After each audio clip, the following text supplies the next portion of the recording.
Well, Pickle Predicts got the win, but the Minnesota Wild have lost a few more guys, notably Kirill Kaprizov and Jonas Brodin. A depleted roster. What's there to worry about? Plus, KFAN's Brandon Mileski joins us to break it down. And ironically, our Up for Debate focuses on whose absence, pre-Kaprizov, is most noticeable. As always, we're created by New Voice Studios, presented by SotaStick, brought to you by Jim Beam and BettorEdge. This is Season 3, Episode 107. SotaStick is constantly releasing the best homage gear to Minnesota. Pay your respects to ODR with an association tee or hoodie, or snake any variety of palm beanies for the below zero temps. There's even a Bardown Beauties one for you to grab. Code Bardown Beauties always gets you 15% off all purchases at sotastick.com. At Jim Beam, they know the importance of tradition, like chanting "Let's play hockey" prior to the start of each game, or playing the state of hockey anthem after a Wild win. This season, raise one to your fan family with the bourbon that invites us all to come as friends and leave as family. Jim Beam Bourbon Whiskey, the official bourbon whiskey partner of the Minnesota Wild and XL Energy Center. Remember, drink smart. Jim Beam Kentucky Straight Bourbon Whiskey, 40% alcohol by volume, copyright 2021, James B. Beam Distilling Company, Incorporate, Claremont, Kentucky.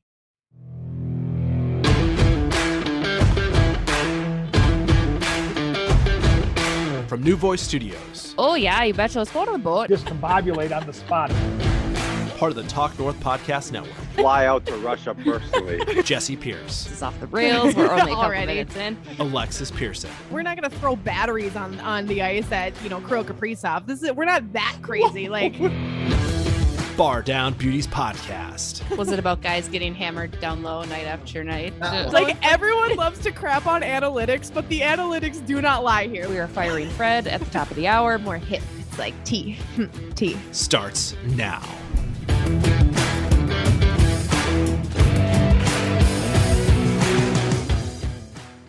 Hello, everybody. What's up? We're back. I'm Jesse Pierce. She's Alexis Pearson. That's producer Fred. Not a lot of good to start off the top of the hour. I'm just going to dive right into it. The bad, the badder, the ugly. You got no Kirill Kaprizov on the Minnesota Wild. You've got no Brandon Duhaime, Jordan Greenway, Jules Eriksson, Cam Talbot, Jared Spurgeon, Jonas Brodin. Who am I forgetting? Brandon Guys, Duhaime. I already said Brandon Duhaime. Oh. Keep the numbers roll. Alex Goligoski. You got no Alex Brady. Goligoski. Yeah. I know. We can't even keep track. I need some toes. Just the team. Everyone's gone. Everyone's gone. You got a mix of injuries, a mix of COVID protocols. In COVID protocol would be Alex Goligoski, Brandon Duhaime, and Jordan Greenway. Injuries include Jules Eriksson, Kirill Kaprizov, Jonas Brodin, Jared Spurgeon, and Talbot. Yes. Yeah, that covers it all. I think that's it. Awesome. The Minnesota Wild, we are recording this on Saturday, host the Washington Capitals, Alex Ovechkin. Whew, big ol' oofta, you guys. Where do we want to start? Well, you could literally build an entire roster off of the injured players of the Minnesota Wild right now. You got a goalie, you got your starting defensive pair. I think At you least could a beer make league. Yeah, you at least a beer league. Some boot Alexis, hockey Fred, action. and I are going to be suiting up likely come next Throw week. us on a fourth line. You might have a whole We got roster. our own there. unis. Thanks to I can just lay in SotaStick. front of the goal and just go. Double Jesus. pad stack for Yeah. eternity. Yeah. Just a hot mess. So you're going to see the Iowa Wild on the ice tonight against the Capitals. Kirill Kaprizov, obviously. Let's start with the big end, right? Frent. Wow, we're going to go with Frederick. Frederick of the Boston Bruins with a pretty nasty hit, an undisciplined hit, a not hockey hit, as Dean Evson was very much calling it. And he's right. Against Kirill Kaprizov in Boston. It was awful. The league has not laid down or handed down. I mean, start there. Alexis, are you surprised that the league hasn't followed up? I mean, I know Dean basically kind of called out to the league twice now since that game, saying, hey guys, we think this is a bad hit. They think there needs to be discipline, because not only are you taking Kirill Kaprizov off of the Minnesota Wild, you're taking him out of the league, and he's a superstar on the NHL's scene. So Alexis, are you surprised that there was no call? Surprised that nothing's happened yet. First of all, I will say that I don't love the, like, when it's a superstar, they should get extra treatment argument. So I see a lot of people making that point, and like, yes, it stinks that a player got taken out and he's a big part of this league. But at the end of the day, if anybody gets hurt in this situation, there should be punishment for it. So one, I'm mad that there's been no disciplinary action taken. Second of all, I will say that you see plays like this happen that are hockey plays, and and they are accidents, and players turn at the last second in the wrong spot and they get hurt, or guys get tangled up, or someone's moving too fast. It does happen where these are accidents. This was not an accident, and it is so clearly not an accident that there should be no question about what kind of discipline should be taken here. I mean, at one point, the puck is literally in Frederick's skates because he skates over it to get to Kirill Kaprizov to hit him. I mean, there's no argument that you can make that, oh, he was trying to play the puck. Oh, he skated literally right over the puck and cross-checked Kaprizov, who was in a vulnerable position from the start of that play. He didn't move, he didn't turn, he didn't do anything to make himself more vulnerable. So literally all the boxes that you need checked to discipline somebody for a play like this have been checked in this instance, and something needs to be done about it, because you can't let behavior like that go, unnoticed and unpunished. And he has done stuff like this before. So they always take that into account as well, where, if they do this stuff more often, we're going to punish them more often. If it's a first time offense, we might go a little lighter. He has done stuff like this before, and this one was a pretty bad one, and needs to be punished. Yeah, I mean, like you said, I think that's the biggest thing. He doesn't go for the puck like right. that. He had every opportunity to just take the puck. That's a hockey play then, right? And there are accidents that happen. But it was kind of clear his intent was not necessarily to be out there, play safe. I mean, he was gunning for Kirill, it seemed, quite a bit. And I don't want to harp on it too much, but bad league, bad. That was not it does seem like this is happening a lot, though. It feels like every single game there's a really, really weird hit against Kirill, and everybody gets pissed about it. Is this kind of becoming a norm in the league right now? I don't know. Or is it just Kirill? Welcome to the league. I mean, it is, right? Like it's probably the same treatment that Connor McDavid, Sidney Crosby have, right? I mean, guys are going to be keeping an extra eye out for him. I don't know that I've necessarily seen though the headhunting that Frederick had done per se, though. I think that you've always seen, obviously, extra attention paid to Kirill and probably maybe a little extra elbow here. And he's a tough guy. I mean, I think that's what people are failing to mention, too. Like, he must be pretty hurt to not be playing, because he's the guy that's as gritty as they come. I mean, he's a Russian. He's a big, burly Russian that's not going to sit out. I mean, his kid loves to compete. So, this is killing him. And it's hard to get a read on how long he is going to be out. It sucks. I think I've seen a lot of WebMD doctors speculating on the interwebs, whether it's a clavicle, whether it's a collarbone, whether it's a ligament. I mean, all those are different things.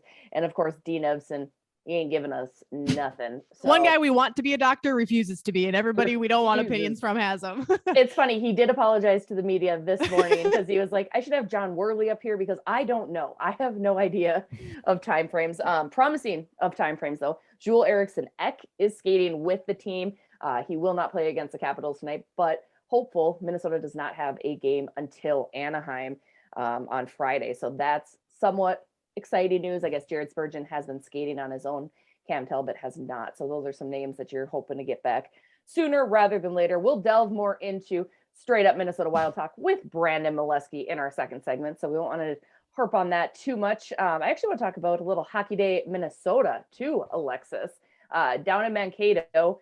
I think I've got beef. I do. Oh, okay. Air it out. Mankato East and West, boys and girls, are not participating on the main Hockey Day Minnesota in their own community. They are playing on Thursday and Wednesday, respectively. Is that kind of a slight? Like, I feel like that's just a slap in the face. I don't like it. I don't like how it feels. Yeah, it's definitely not fair, and you could make the argument that nothing in life is fair, but they work so hard to make this a special day, not only for the community that's hosting it, but for Minnesotans and hockey in Minnesota as a whole. And I know when it was up in St. Cloud, I was going to school still at St. Cloud at the time. I was interning at Fox Sports North at the time and got to work the event on site. And it was so cool seeing the St. Cloud, hockey teams playing, the men's and women's. It was the first ever outdoor women's game was at that event. And then you had so many of the high school teams in the St. Cloud area playing. And it's so cool to see those kids and those young adults getting that opportunity to put on a show in their hometown or in the town that they play hockey in. So it's really disappointing that you do all this work to make this event what it is. And Minnesota's in charge of it, right? Like the community puts it together. It's no outside factor. And you fail to include two hockey teams that literally play in the city that you're hosting the event in. So you do feel, and they're kids too, right? Like you feel for the kids who probably were thinking they might get a chance to play and now aren't getting a chance to play on the big day. Right. And that's where all the fun is anyway. So Yeah, no, it's unfortunate for sure. Hi, Kennedy. Yeah, I mean, I do, and I don't know that I've heard complaints out of Mankato, and I'm not trying to stir the pot because I love Right. Hockey Day. I just kind of, it's been something that's just been bugging me just a smidge because I'm like, well, that is, like you said, it's something special for them. This is in their community, it's in their city, and you'd love to see them get that big spotlight on them. I do love that Mankato is stretching Hockey Day out more than one day, and I think you've seen that in the past. Last Hockey Day, Minneapolis, I believe, exceeded just the one main day event, which is always kind of fun because us Minnesotans, as if the Winter Classic will tell you anything, we certainly love our outdoor. It was a whole week. The whole week, yeah. Like we'll take what we can get. So just something that I just have been rattling around in the old brain there. That has been bugging me, frankly. You know what else is bugging me, Alexis? I am not winning in Beat the Butte, and that's truly you and me both at this point. So right? Welcome to Weedy Hut Juniors. We don't have a good time. We take the L's. What is happening? If you guys haven't come play Beat the Butte, that's on Tuesdays and Thursdays. Tuesdays against me, who was really good and who's no longer good at all. New year, not new me. And Alexis on Thursdays. That's with BettorEdge, BettorEdge.com. $10 to participate. All you got to do is guess more correct over-unders than Alexis or myself on that evening's games. We got new boots in the house. You could also go buy yourself a pair of new boots. Again, if you win some money on BettorEdge, BettorEdge.com, code BUTES, BEAUTS, for a free $10. So that was fun, guys. That was a fun little segment there, right? That was gold. No, it was sad. All we talked about was every single Wild player who's out of the lineup and wishing the rest of the team good luck for the next couple weeks while they try to manage without all the big name players. You could talk about Matt Boldy or Victor Rask, since those are both positives, Rask right? Re-entered the chat. Alexis Pearson, are you excited? Yes, I'm so excited. Dude was gone for like a hot minute, and he's just back in haunting everyone's dreams yet again. Yeah, it's a weird time. I mean, Matt Boldy is definitely one to be excited about, and Marco Rossi as well. We got a glimpse of them in the Boston game where the Wild got a win. Matt Boldy got a goal, and my quick one-game sample analysis of those two, I thought Matt Boldy fit in seamlessly. If I would have been like a non-hockey watcher, walked in and seen that game, you wouldn't have been able to convince me that was his first NHL game. I thought Marco Rossi was not bad, but also didn't stand out. I thought he was okay. And I think that when you're starting in the NHL in the forward position, in my opinion, you have to stand out for me to think that you made an impact. You can be a little more subtle defensively, and I'll let that slide. But I thought Matt Boldy kind of stole all the thunder of that day. Now, granted, Matt Boldy did set the bar high by scoring a goal in his first game, so Marco Rossi was already kind of at a disadvantage there. But very impressed with Matt Boldy. I give him an A. Marco Rossi, I would give maybe a B. You know, nothing too terrible, nothing too great. But I'm very excited to see what they do moving forward, because we might need to lean on them a little bit more heavily in the next few weeks as guys are recovering from injury and maybe in and out of the lineup due to COVID. What were your thoughts on them off the bat? I mean, as everyone probably knows, I'm a huge Matt Boldy fan. I was on board when we drafted him. Like I like him. I like he has just composure, right? I mean, we've had him on the Bardown Beauties program twice. He's a good kid too. But I kind of agree, right? Marco Rossi, he didn't look bad by any means. Like, no, not at all. I just think he looked a little unsure. And I think part of that could be because it seems the impression I get is Marco Rossi is just always trying so hard, right? Like he wants to just overcompensating. Yes. Yeah. And that's almost kind of what it felt like he might have been doing. Again, that's just my overhead view. I don't know that he is, because he obviously has natural God-given talent too. But I think in that instance, in that first debut, and God bless him, I get it, right? Like that was me up there in the press box my first game. I was like, oh no, I got it right, perfect, and I didn't. So, but yeah, no, I'm excited to see more. Like you said, they'll be leaned on heavily. Shout out to Connor Dewar as well, who I just love that kid's speed. Like, man alive, he can skate. You'll see Kyle Rao as well this evening against the Washington Capitals. Everyone kind of knows what he's all about, but you feel for the Iowa Wild now because we got all their big guns up here. I'm excited to see an Adam Beckman potential call up too. I know everyone got really elated and high on him during the preseason, which basically tonight looks like a preseason game. So it's going to be awesome. Watch them Thumbs win. up, guys. Watch no, they win. Jesse this said is that in her exactly the preview. game. Yeah, she was like, this is a game they should lose. They're 100% going to win. And I agree, like 100% agree with that statement. Like they are going to come out guns a-blazing and win like some dumb score like 5-0. Like it's going to be incredible. It's going to be awesome. I love it. Alex Ovechkin's not going to score probably. Like, something ridiculous, right? Like, Yeah. absolutely insane. So we're going to take a quick break. When we come back, we'll chat more Minnesota Wild talk with KFAN's Brandon Mileski. Stay tuned. It's hockey season, baby, and the best way to head into a new season is to be fully equipped with all the merch you need to cheer on your favorite teams. Oh, and some Bardown Beauties merch too, right? Right. We've got you covered. Literally, head over to teespring.com where you can find all kinds of custom designed Bardown Beauties apparel, plus so much more.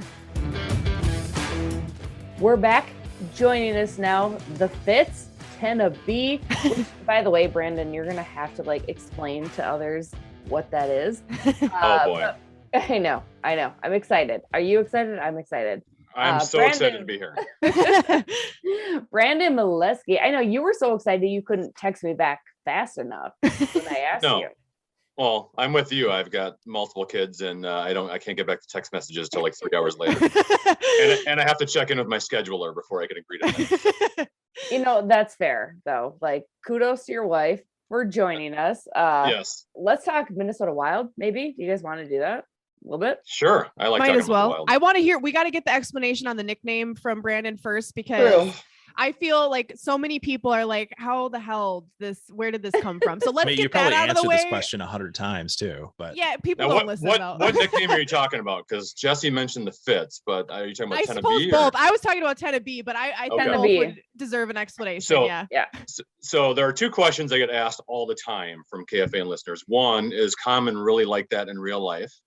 And two is, where did the nickname Tennessee come from? And it's the worst, most boring story ever, and I have to explain it every single time. So, Alexis, before you were born, there was a football by the name of Randy Moss who played for the Minnesota Vikings, and he was speaking to the Tennessee media one day. They used to do conference calls where a player would talk to the Tennessee media over the phone on a conference call, and he jumped on the conference call and he just goes, "Yo, what up, Tennessee?" And, it became a soundbite on the station, and we would play it into the ground all the time. And the first letter of my name is a B. So PA one day just said, "Yo, what up, Tennessee?" And for some reason it stuck. I like the name. I think it's a cool sounding name. I just hate telling the story over and over and over again because it's a pretty lame story. I think it's a pretty good story. I mean, Oh. I think most people, when you start telling the story, they're like, oh, Randy Moss gave you a nickname. Then you keep talking and Yeah, you're like, oh, no, it exactly. actually doesn't really have much to do with them. But Well, still a then, cool story. and Alexis, I know you've worked out at Canterbury with PA. I worked Yep. in the television department at Canterbury for 8 years a while ago. And one time I was going down the escalator and PA was like following up the other way. And some KFAN rubes go, "Yo, what up, Cheddar B?" And I go, "Did you just call me Cheddar B?" So PA to this day will call me Cheddar B sometimes just because someone called me Cheddar B. But PA still has given me, I think, my favorite nickname. And like people who there's very few people who actually know this nickname outside of Canterbury, but he nicknamed me Hyper A, and that's what he's always called me because I would always show up to Canterbury with an extra large coffee, no matter the time of day. Like if racing was at 5 p.m. on a Thursday, I was there with a big coffee, and so he just started calling me Hyper A because I was always hyped up on caffeine, and so he's a good nickname giver. I'll give him that. I mean, I was say, I couldn't imagine, could not imagine why Hyper A would stick. it's fitting, right? Well, Okay, it's so always- how about the Fits now? You got to tell us the story about Yeah. that one. Well, basically, it was more just embarrassing, self-deprecating. So when I fill in for Common as a host, when he's got X amount of days off during the year, and when he's gone, I've got to host the show by myself. And he has compared me hosting to the Edmund Fitzgerald, which was a ship that sunk back in the 40, 50 years ago before I was born.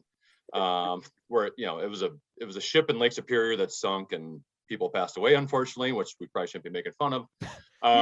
So he now names the show Tenna Fitzgerald off of Edmund Fitzgerald, because when I'm hosting the show, the thing just flops and it's gonna sink. And I need lifeboats to help me stay afloat. Yeah. wow. Which is why I was invited on once upon a time, right? Yes, you have been one of my lifeboats before, and you will be.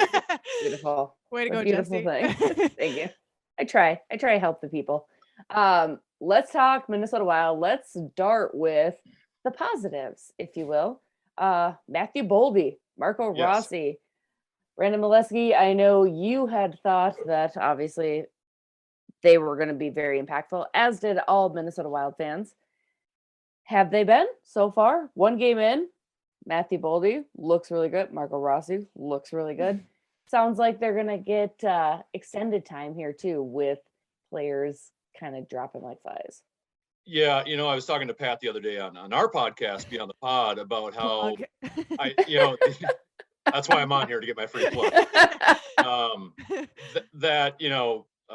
We still have to realize these two are very young, right? What are they, 21 and 20 years old? I mean, Rossi was drafted 2 years ago, Boldy 3 years ago. So they're going to have moments. Like Boldy looked really good the other day, and I think Boldy is definitely more NHL ready than Marco Rossi. I mean, Boldy looks like a player to me. I think that he's staying here for good.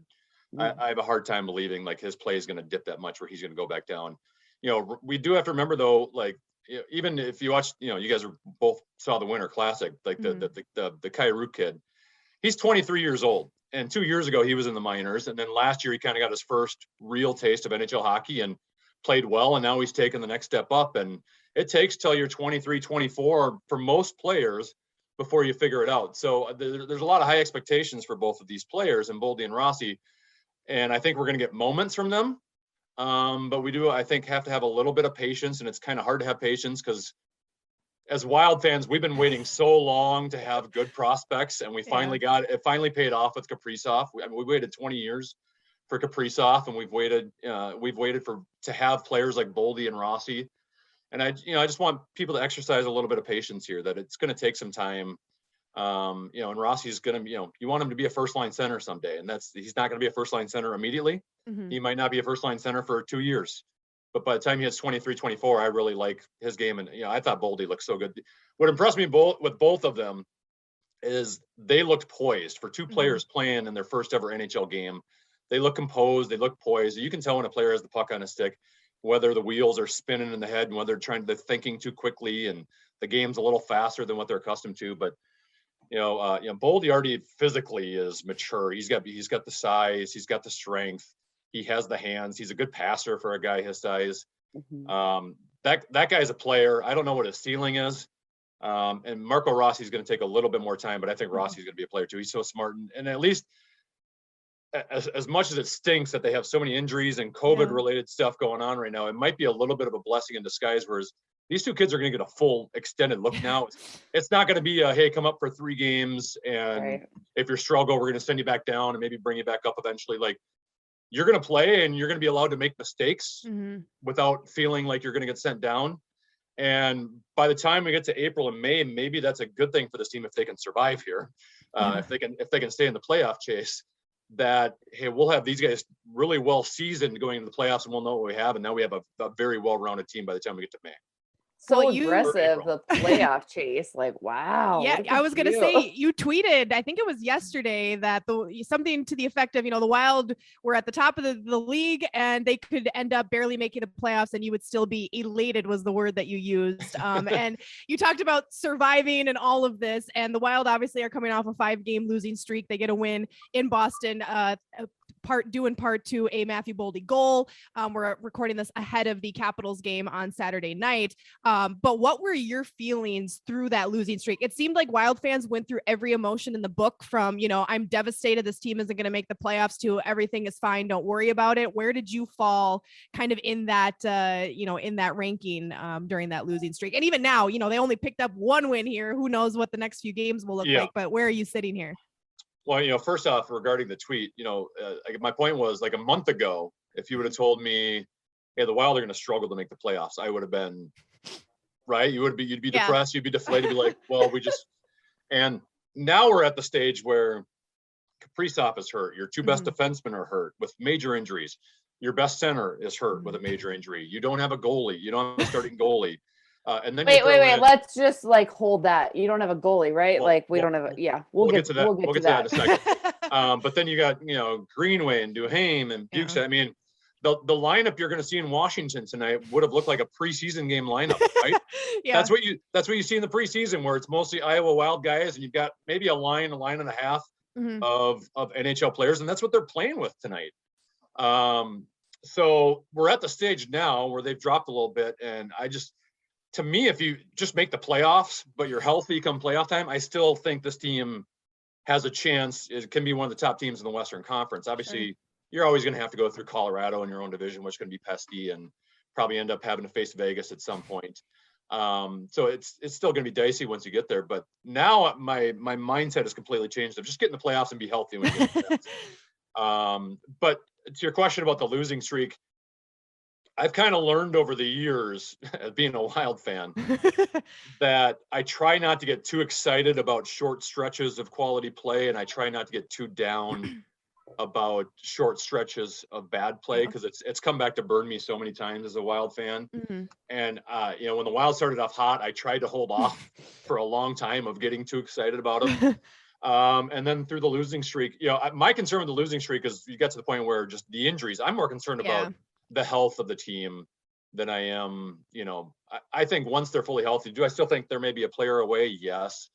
But I think that's a team that can be very competitive in the playoffs and can play with anybody. They've got the speed, and like I said, with Rossi and Boldy coming up, maybe that makes this a more well-rounded team by the time you get to April. But I wasn't down about the losing streak, but now I think it's going to be hard to stay afloat without the player. And unfortunately, the way they operate in the NHL, we never know how long these guys are going to be hurt. Maybe Jesse has more inside information. Or even what the injury actually is after time. I directly asked Dean yesterday, and he was just like, doesn't look good. That's his go. Yeah, we all saw that. Thanks.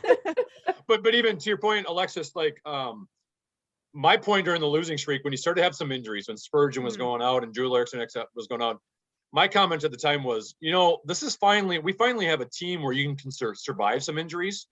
The last 8 years, if you had any injuries at any point, they didn't have star power to be able to overcome injuries. We finally have a player now where you cannot be the better team on the ice, but Kaprizov can win a game for you, or you can be within a goal, 5 minutes remaining in the third period, and you have a game changer that can keep you in games. So my point during when you had some injuries was, well, you have Kaprizov and your goalie's got to step up. Those are the two players that when you don't have the depth you're used to, those are the two guys that got to step up. Well, now the goalie's fast forward 4 days. Yeah. The goalie's hurt and Kaprizov's hurt. And I don't know if Kaprizov is out 6 weeks. I don't know if he's out 2 games. Right. Yeah. And so it's hard to analyze moving forward what this team's going to look like. Yeah, let's start with the goaltending situation, because that's Alexis and Welcome to the beef, Brandon. Welcome to the beef. Here we go. So I have obviously been on my mountain. I'm going to call it a mountain. That starting of the year, I didn't have confidence, right, heading in with the goaltending tandem that is Cam Talbot, Kaapo Kähkönen. Not because I dislike somebody claimed that I hated Cam yesterday, and I was like, I don't hate the dude. I just don't think he's a solid number one, right? He cannot carry over 85% of the games, and clearly the team has no confidence in Kaapo Kähkönen. So from the get-go, I've said goalie's a little shaky. Alexis, on the other hand, is like, meh, not so worried about it. Where do you feel, especially now? I think that since Jared Spurgeon and Jonas Brodin have been out, you're seeing more holes in the goaltending, right? Yep. Where do you lie? Where are you on Jesse's side or Alexis' side? More importantly, can I be more in the middle of the two? I actually want to add to this question just a little bit. I want to know where you kind of sat at the beginning of the season, and then to Jesse's point, where are you now that we're down a goalie as well? Has your mindset shifted throughout the season? Yeah, I was fine going into the season. Cam Talbot, I thought, had a pretty good year last year, and I thought he was relatively good in the playoffs. I don't think he was the reason you lost that series. So I was fine with the goaltending. I'm not in love with it, but compared to what you had with Devan Dubnyk previously, I went into the season worried about the blue line, where you lose Suter and you lose Soucy and you lose Ian Cole, and I didn't really know what you had in Merrill and Kulikov and Ben. So, the start of the season, I thought the goaltending was okay from Talbot. The stats weren't great, but I didn't see many games in which I thought he was giving up bad goals, or in which games he was costing you. I thought he was kind of just playing. He wasn't winning games for you, but he was just okay enough to keep you in games. November, I thought he was really good. And then December, he kind of dropped back off. And, the last point Jesse brought up is still my biggest concern. If Spurgeon and Brodin are two of the most underrated defensemen in the National Hockey League. Yes. And you saw the difference at the Winter Classic when those two were out of the lineup, and John Merrill's, playing your top four, and, you get in a penalty kill, and Kulikov's got to go out there first shift on the penalty kill against the Blues power play. I mean, those guys are fine as fifth, sixth defensemen, but once you have to jump them up into a different role where you're playing up against top line players, you're playing against Tarasenko's, you're playing against that Kyrou kid, you're playing against Ryan O'Reilly, like it's a big step up in play. And I'm not confident they can handle that. So I think, even the Winter Classic game, I know Cam gave up a lot of goals, but I just thought the defense was so atrocious in that game and giving up odd man rushes. And, there were some unlucky goals and second chance goals that I didn't really put a lot of that on Cam. I would say if Cam's healthy going forward, I'm okay with him. I would, if I'm Bill Guerin, come trade deadline, I would try to find a second goalie. Now, maybe that's Jesse's thought too. But to my point on Boldy and Rossi earlier, though, like Kaapo Kähkönen is still a young goalie. And a lot of times it takes these goalies a while before they, even longer than the players to develop. We saw it with Darcy Kemper after he left here. He played better. So maybe once Kähkönen gets kind of an extended run here, maybe he does perform well. He has been good in the AHL before. That being said, I would likely try to get a goalie before, as of right now, my mind can change. I would try to get another goalie at the trade deadline, someone with some NHL experience. I've thrown out Braden Holtby's name a lot.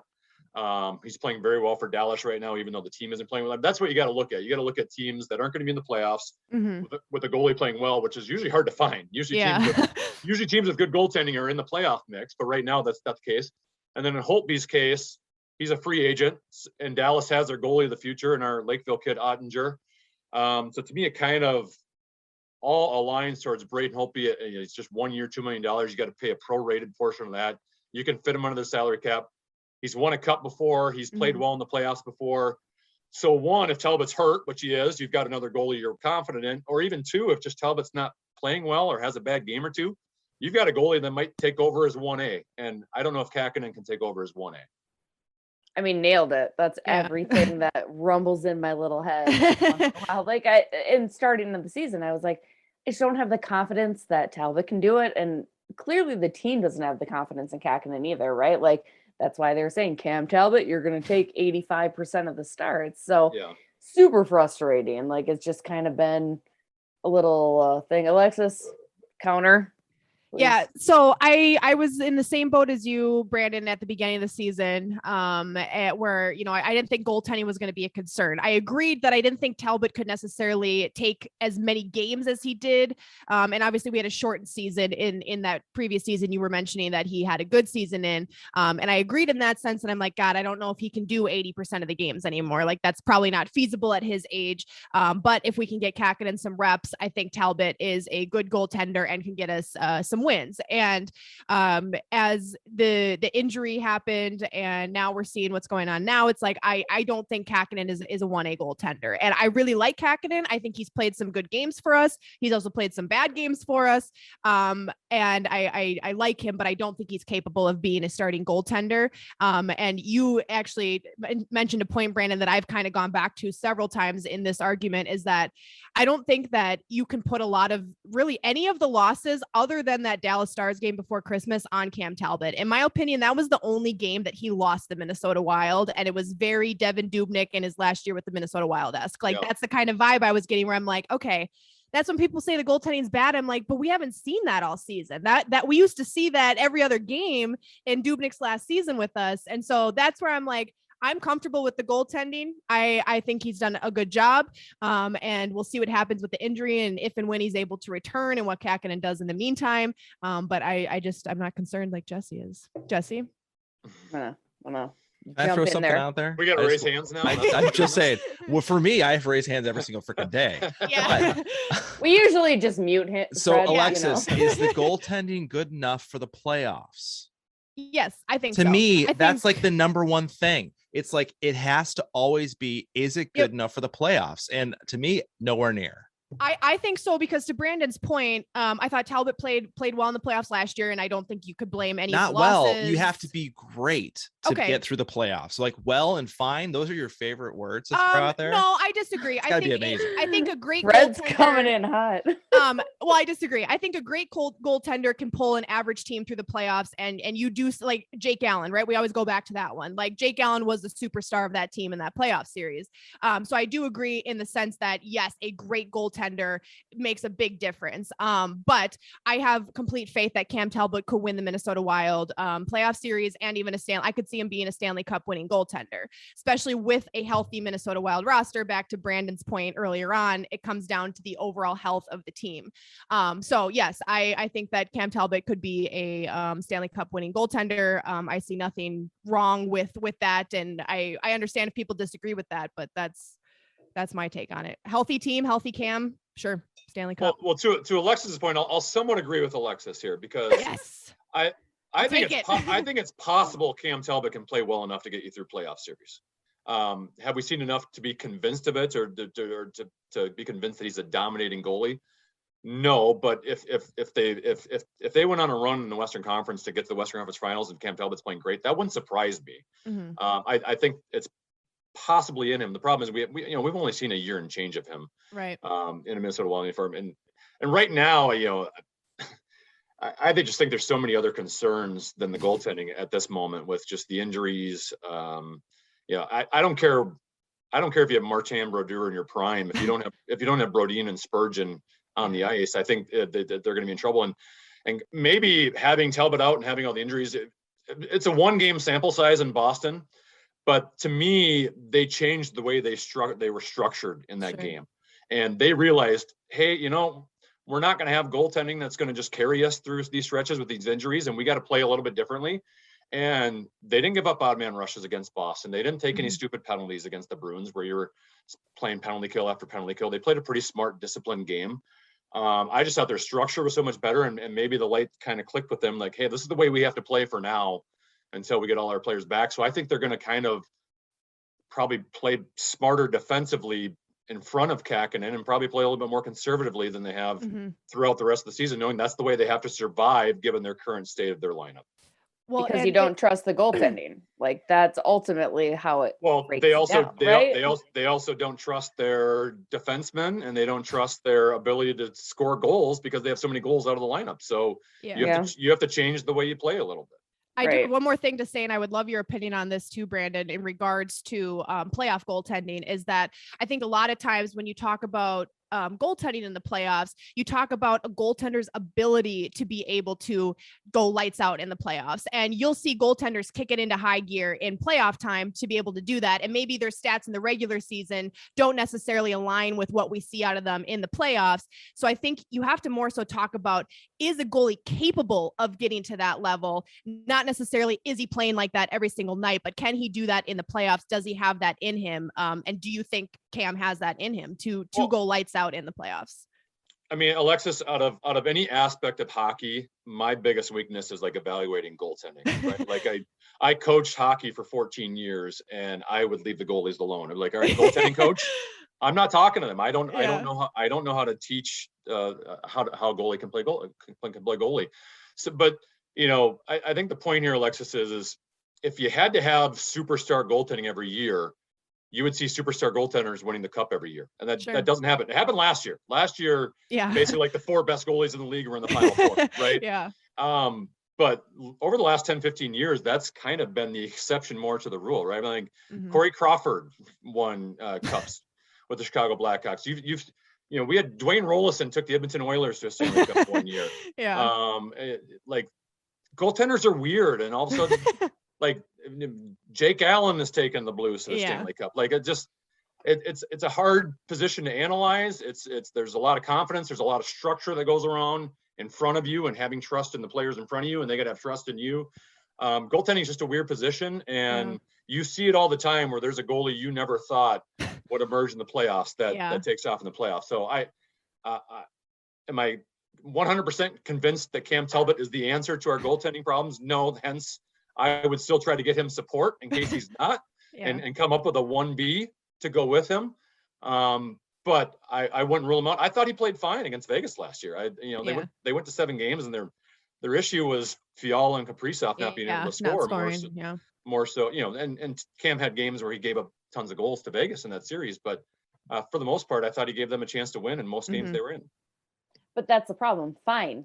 He is fine. Yeah, Jesse and Fred hate that word. Yeah. They like expect everyone to be perfect all the time. So you that's how I live my life. But no, I just think Cam Talbot's never stolen you really a game this year, right? Like there hasn't been an instance where he's had to step up and steal a game. And now, I mean, him being hurt, totally different situation, obviously. Can't steal his games right now. Can't steal his games right now.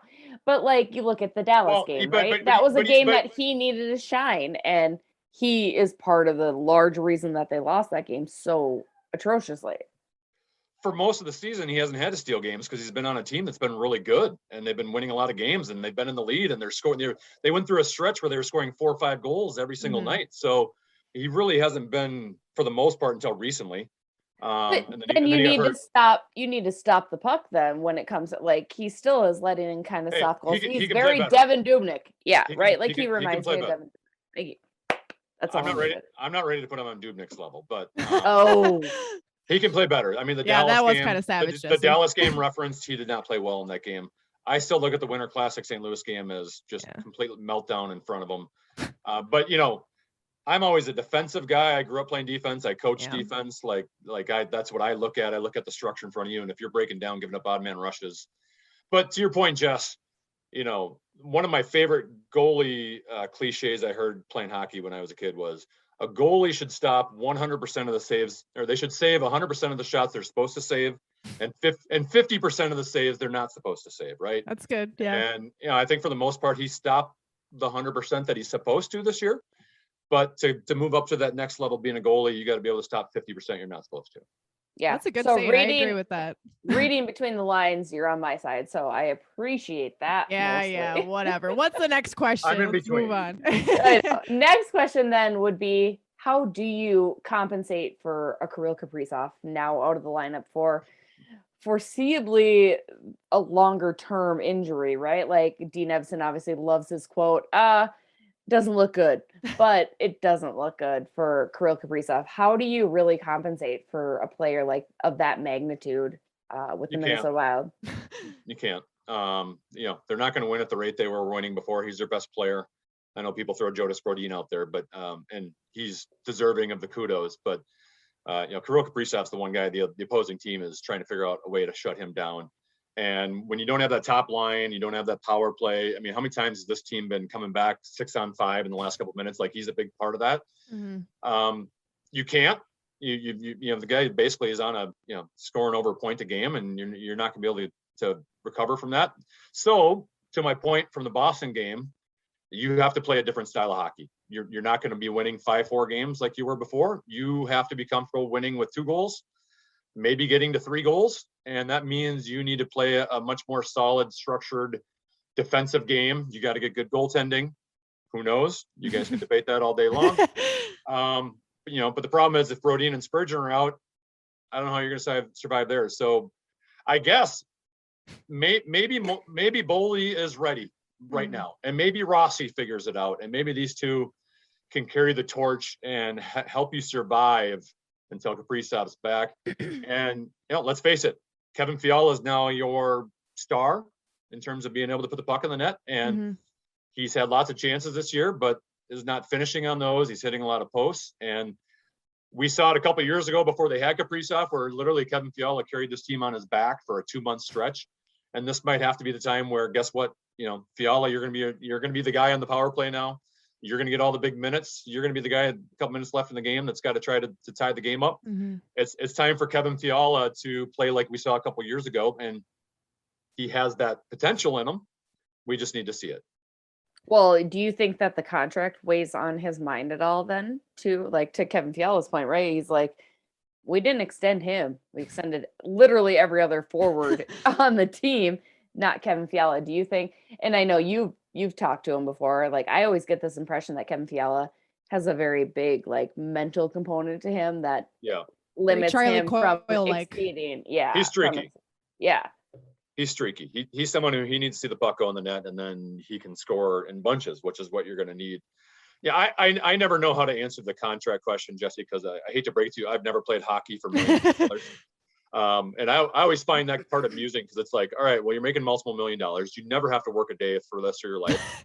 even if you don't sign with the Wild, like you're going to get paid somewhere else. Like money's not going to be an issue for Kevin Fiala throughout his career. And, maybe if you're like, a Ryan Suter and Eric Stahl and you've got kids here and you want to raise them here and you don't want to move them around, Kevin Fiala doesn't have that. Like he's got a fiance, but he doesn't have like a set family that he wants to stay in Minnesota for the rest of his life.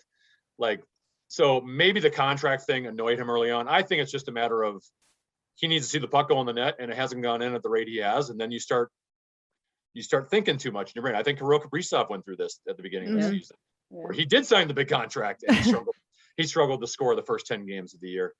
Fiala is just a guy who plays off of confidence. And if he gets that confidence, and maybe having Kaprizov out of the lineup might help him in that regard, because he would, like, before Kaprizov came, he was the man and he liked being the man. He liked being the lead dog. He liked being the superstar, the guy that the whole team was counting on. And he became second fiddle when Kaprizov showed up last year. And maybe that had an effect on him that, hey, I'm not the superstar anymore. And now with the team depending on him, maybe he emerges from that. Were you gonna say Kevin Fallness instead? Yeah, of you were. Kevin I heard like that. you were nearly sure. That's a swear word for me. I don't say that. Word. Brandon, my kind of last question for you here is, I think at this point in the season, obviously the Wild are in a bit of a weird stretch with injuries and some losses piling up. But I think it's safe to say that at this point, the Wild have had an above average season so far, especially when we look back at the beginning of the season and what they've strung together here. What has been the most pleasantly surprising thing for you, or the thing you've been most impressed with about this team, regardless of, the losses they've had recently here? What makes you excited and makes you think like this team could be a contender because of this thing? What is that thing for you? Well, I guess my fear going into the season was one, your blue line after your top four, and two, I was concerned that you would have players that had career years last year not be able to match that. And Marcus Foligno would be a prime example of that, where he historically has not been a huge scorer. Obviously, he can play the defensive role. He can play physical. He's a great leader. He had all those elements I like, but I wasn't convinced, hey, that's a guy, him and Greenway and Eriksson Ek, I'm not convinced those three are going to be able to score at that rate again. Right. And I know Joel Eriksson Ek has been hurt and Greenway has been kind of in and out of the lineup with that stuff too. But Marcus Foligno has been awesome. He's not only scoring, but he's scoring big goals, timely goals. Ryan Hartman, I guess we should have seen this coming, because he had a 20-goal season early on in his career with Chicago. And if you put him with good players, he's dropped off a little bit recently, but the rate that Hartman and Foligno and those kind of players are going, and to be able to get scoring on top of Kaprizov and Zuccarello has responded with another good year, showing last year just wasn't kind of a 1-year fluke. This lineup, when healthy, first line through fourth line, they're pretty solid and pretty deep all the way through. And now you're just going to add to that with Boldy and Rossi. So I guess, that was the part I've been pleased about the most. And I would have said the third pairing defenseman about a week or two ago, but they're starting to sour on me a little bit. Yeah. Oh, yes. I mean, now you need that depth to really show up, right? Like we've been talking about it all season long. Like the Minnesota Wild have the depth. Now it's time to really perform. So we will see. Brandon Mileski, thank you so much. Where can people find you? Where can they listen to you? All that good stuff. I know you and Pat Micheletti have now just deadpan. That's actually pretty accurate.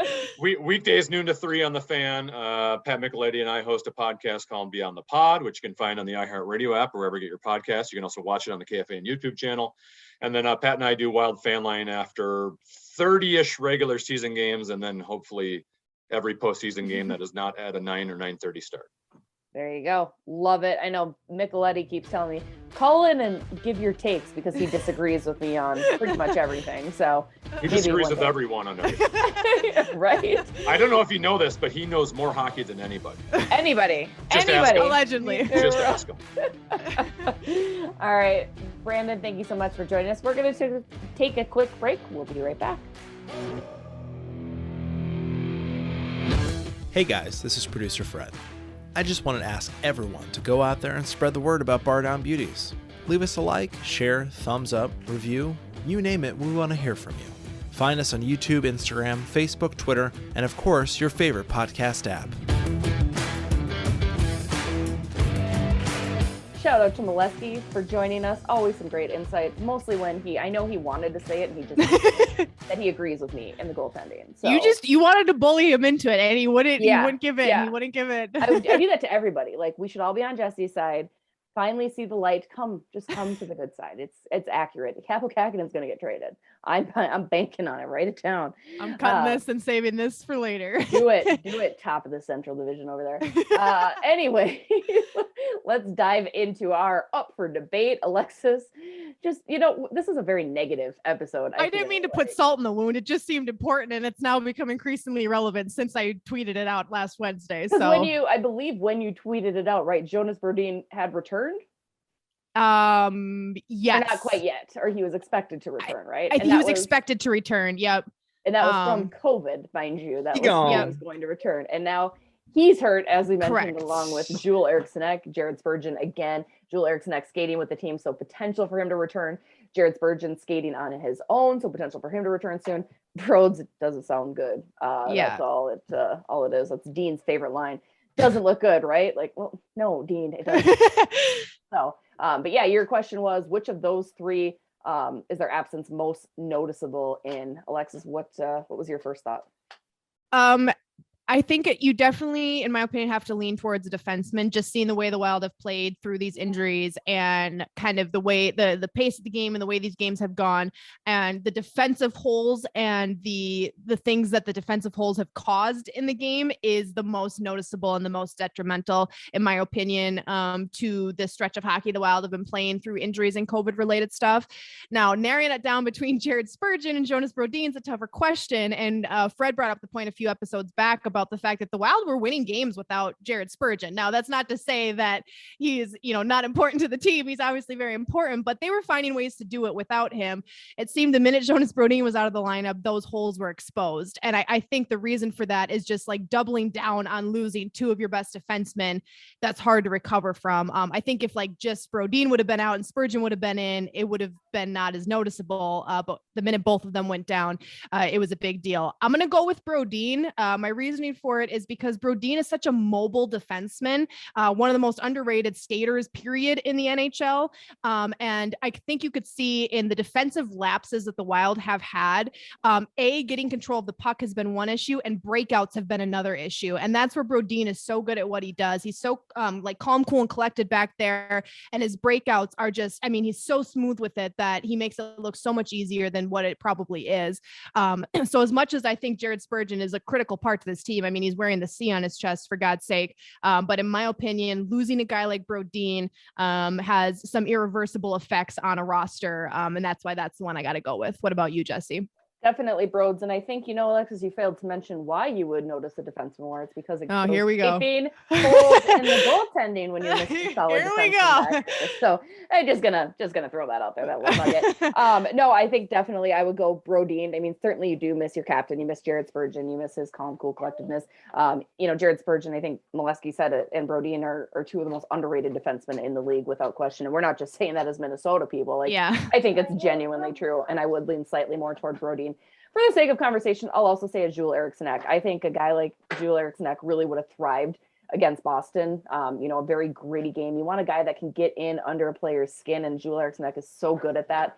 And just that net front presence that he brings. That I think has a lot to do with maybe a slight lack of scoring. You got guys that are going to the net, certainly, but Joel Eriksson, that's his prime spot. So, I think you're definitely missing him. Again, very exciting that he is looking at returning to lineup ahead of schedule. So possibly get him back sooner, which would be very exciting. But yeah, I think those two. And again, you're missing Spurgeon. You're going to miss a guy like Kirill Kaprizov probably too. Yeah. That was not a part of the options because he was fine. He was absolutely fine, and he's not fine.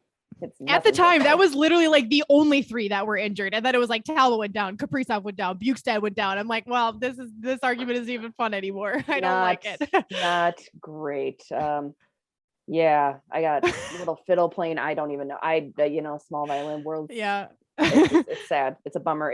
But it is. It's that next up mentality. I mean, it sounds so trite and cliche, but it truly is. Like now you get to see what you have in Matt Boldy. Now you get to see what you have in Marco Rossi, and give guys like Connor Dewar a look as well. And now you get to see why you should trade Kapokakinen, and get a new goaltender in there. I'm doubling down. We're about to find out what this team is made of very quickly in the next week or so. So it will be interesting time here in the season, because if they could pick up wins while these guys, some of the bigger name players are injured, that's going to obviously do wonders to the Wild's confidence. If they struggle, it's going to be like, okay, maybe our prospect pool isn't as deep as we originally thought, or as good as we originally thought, or maybe they need more time.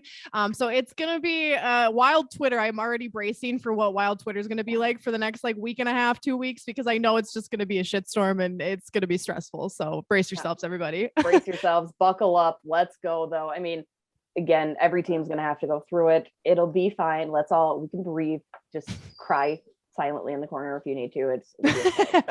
While you're crying silently in the corner, be sure that you sneak on over, listen to our cues with the Beauties this week. A lot of great questions from you guys. So thank you all for that.